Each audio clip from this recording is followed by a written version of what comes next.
सलमान खान के घर पर हुई फायरिंग और इस केस में हुई गिरफ्तारी के बाद बहुत आगे बढ़ गई है। इस केस में असली लड़ाई लॉरेंस बिश्नोई और दाऊद इब्राहिम की बताई जा रही है। दोनों गैंग किस तरह मुंबई के अंडरवर्ल्ड पर कब्जा करना चाहते हैं, यह देखकर मुंबई पुलिस भी हैरान रह गई है। देखिए रिपोर्ट।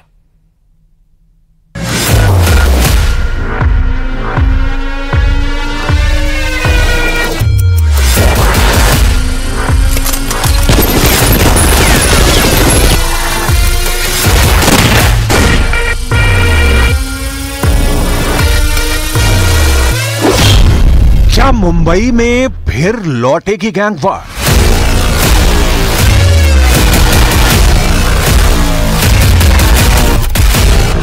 क्या मुंबई में अंडरवर्ल्ड अब एक दूसरे का खून बहाएगा?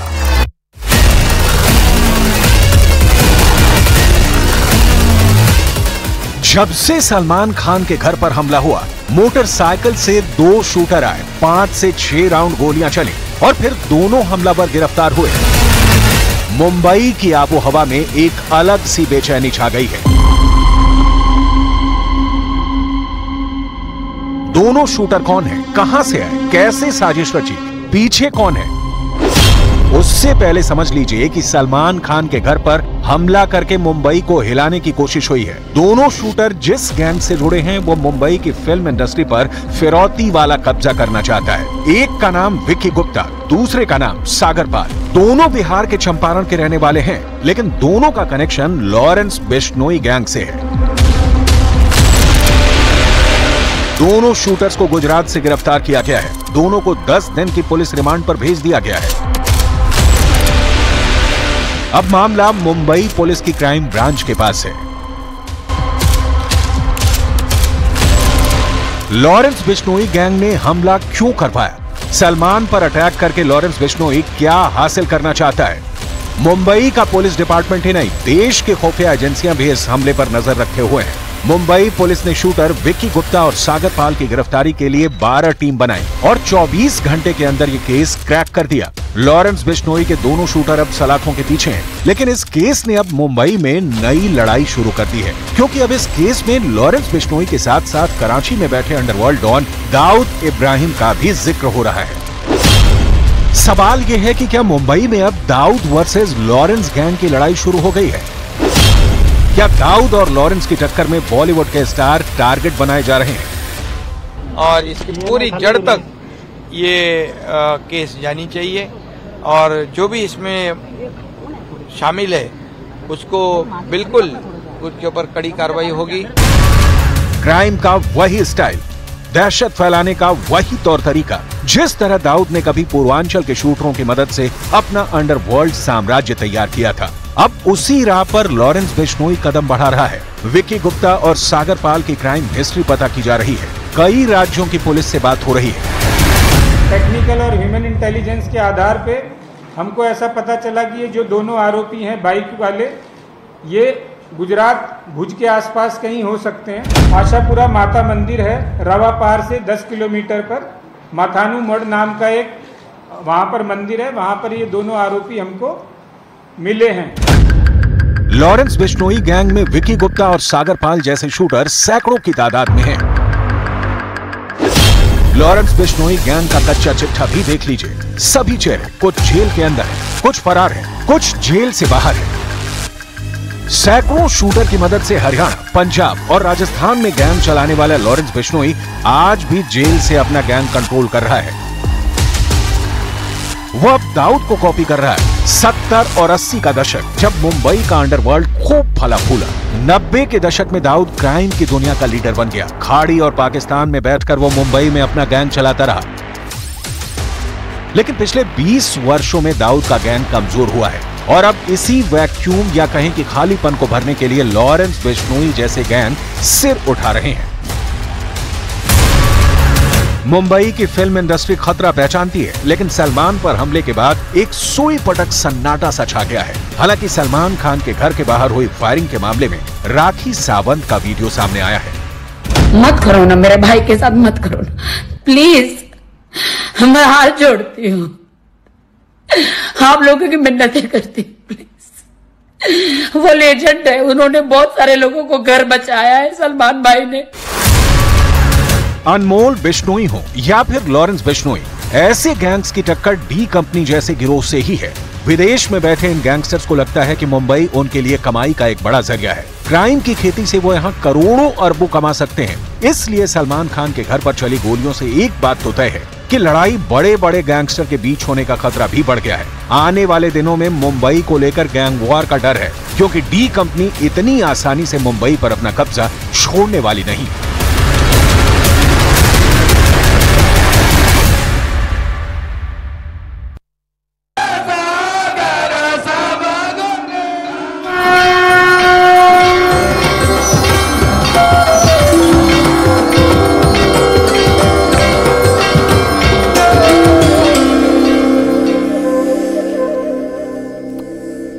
और सीधे आपको रामनवमी पर भगवान राम की वो सूर्य अभिषेक की वो तस्वीरें दिखाते हैं और खबर बताते हैं, जिससे सभी भाव विभोर हो गए। आज रामनवमी पर भव्य और दिव्य नजारा अयोध्या में देखने को मिला। अयोध्या में रामलला को सूर्यदेव ने सूर्य तिलक किया।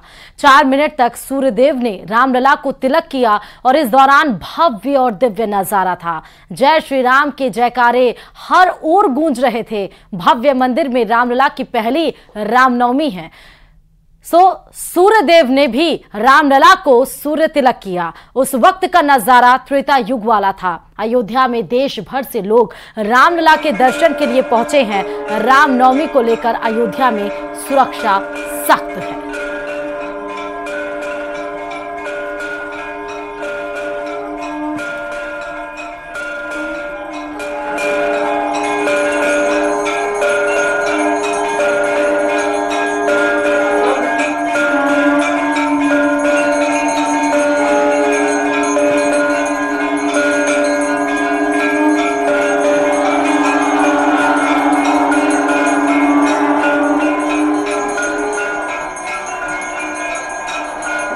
तो आपको बता दें कि रामनवमी पर जहां पर आपको पहली तस्वीर दिखा रहे हैं, तो दूसरी तस्वीर भी आप देखिए। डिजिटल के माध्यम से पीएम मोदी भी सूर्य भगवान के सूर्य तिलक का अभिषेक कर रहे हैं और वहीं पर पीएम मोदी ने रामनवमी पर ट्वीट कर बोला भी। रामलला के सूर्य तिलक को लेकर पीएम मोदी ने फोटो ट्वीट कर एक्स पर लिखा है, नलबाड़ी की सभा के बाद मुझे अयोध्या में रामलला के सूर्य तिलक के अद्भुत और अप्रतिम क्षण को देखने का सौभाग्य मिला। श्री राम जन्मभूमि का ये बहुप्रतीक्षित क्षण हर किसी के लिए परमानंद का क्षण है। ये सूर्य तिलक विकसित भारत के हर संकल्प को अपनी दिव्य ऊर्जा से इसी तरह प्रकाशित करेगा।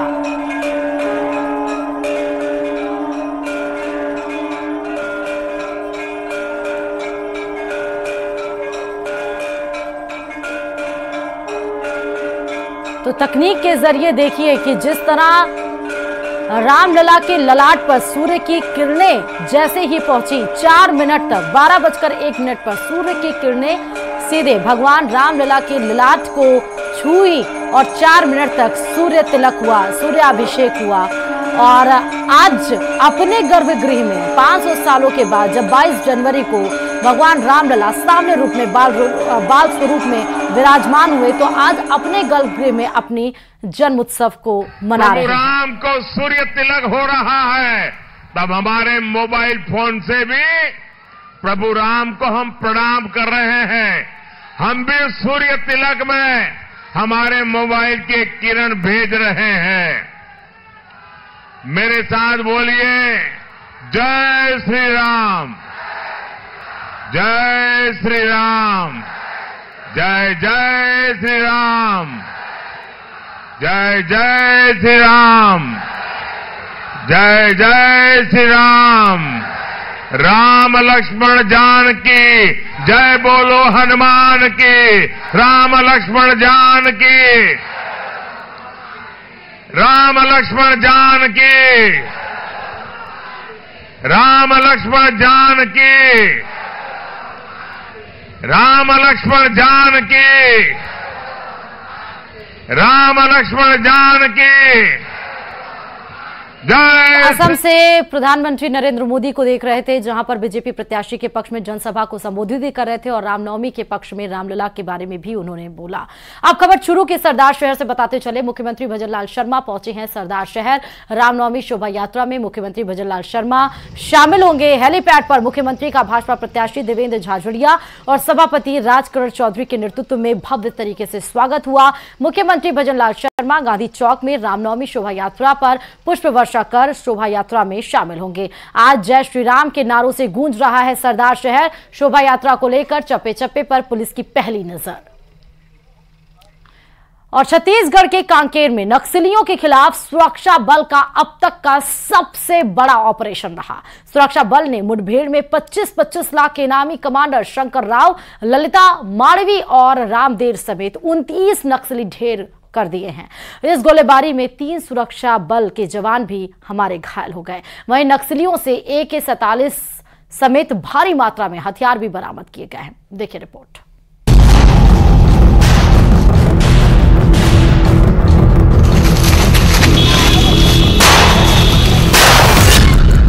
नक्सलियों के खिलाफ ऑपरेशन ऑल आउट।